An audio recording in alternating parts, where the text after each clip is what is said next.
Isabelle awoke to the soft, melancholic notes of a melody she thought was long forgotten, its origin shrouded in the mists of memory.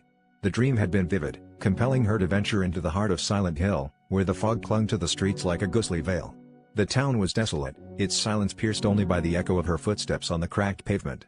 As she wandered deeper, the streets seemed to twist and turn, leading her to places that felt eerily familiar yet distorted, as if reflected in a broken mirror.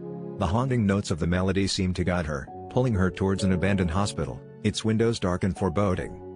Inside, the air was thick with decay, the walls whispering tales of suffering and despair. The corridors stretched endlessly, each room a snapshot of forgotten pain. It was here that Isabelle first encountered the creatures, twisted, grotesque forms that slithered and crawled, embodying her deepest fears. One bore the face of a child, eyes hollow, accusing her of sins she could not remember. Flashbacks assaulted her, fragments of a past she had tried desperately to bury, a child's laughter cut short, her own hands stained with guilt. The hospital's oppressive atmosphere seeped into her bones, blurring the line between reality and nightmare. As she stumbled out onto the foggy streets, Isabelle found herself drawn to a decrepit school, its playground eerily empty. The swings creaked in the wind, a mournful counterpoint to the melody that still played in her mind. Inside the school, the blackboard bore cryptic messages, scrawled in a hand she recognized as her own. The halls were a labyrinth of memories, each classroom a scene from her past, twisted and darkened by regret.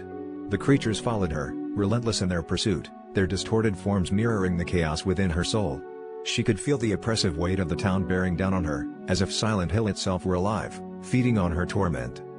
In a final, desperate bid for escape, Isabelle returned to the fog-laden streets, the melody rising to a crescendo around her. She ran, the town shifting and changing with each step, the boundaries of her reality crumbling.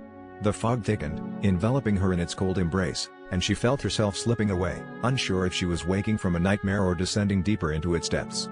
The melody faded into silence, leaving only the echoes of her guilt to accompany her. As the fog swallowed her whole, Isabelle realized that Silent Hill was not just a place, but a reflection of her own haunted mind, a purgatory from which there might be no escape.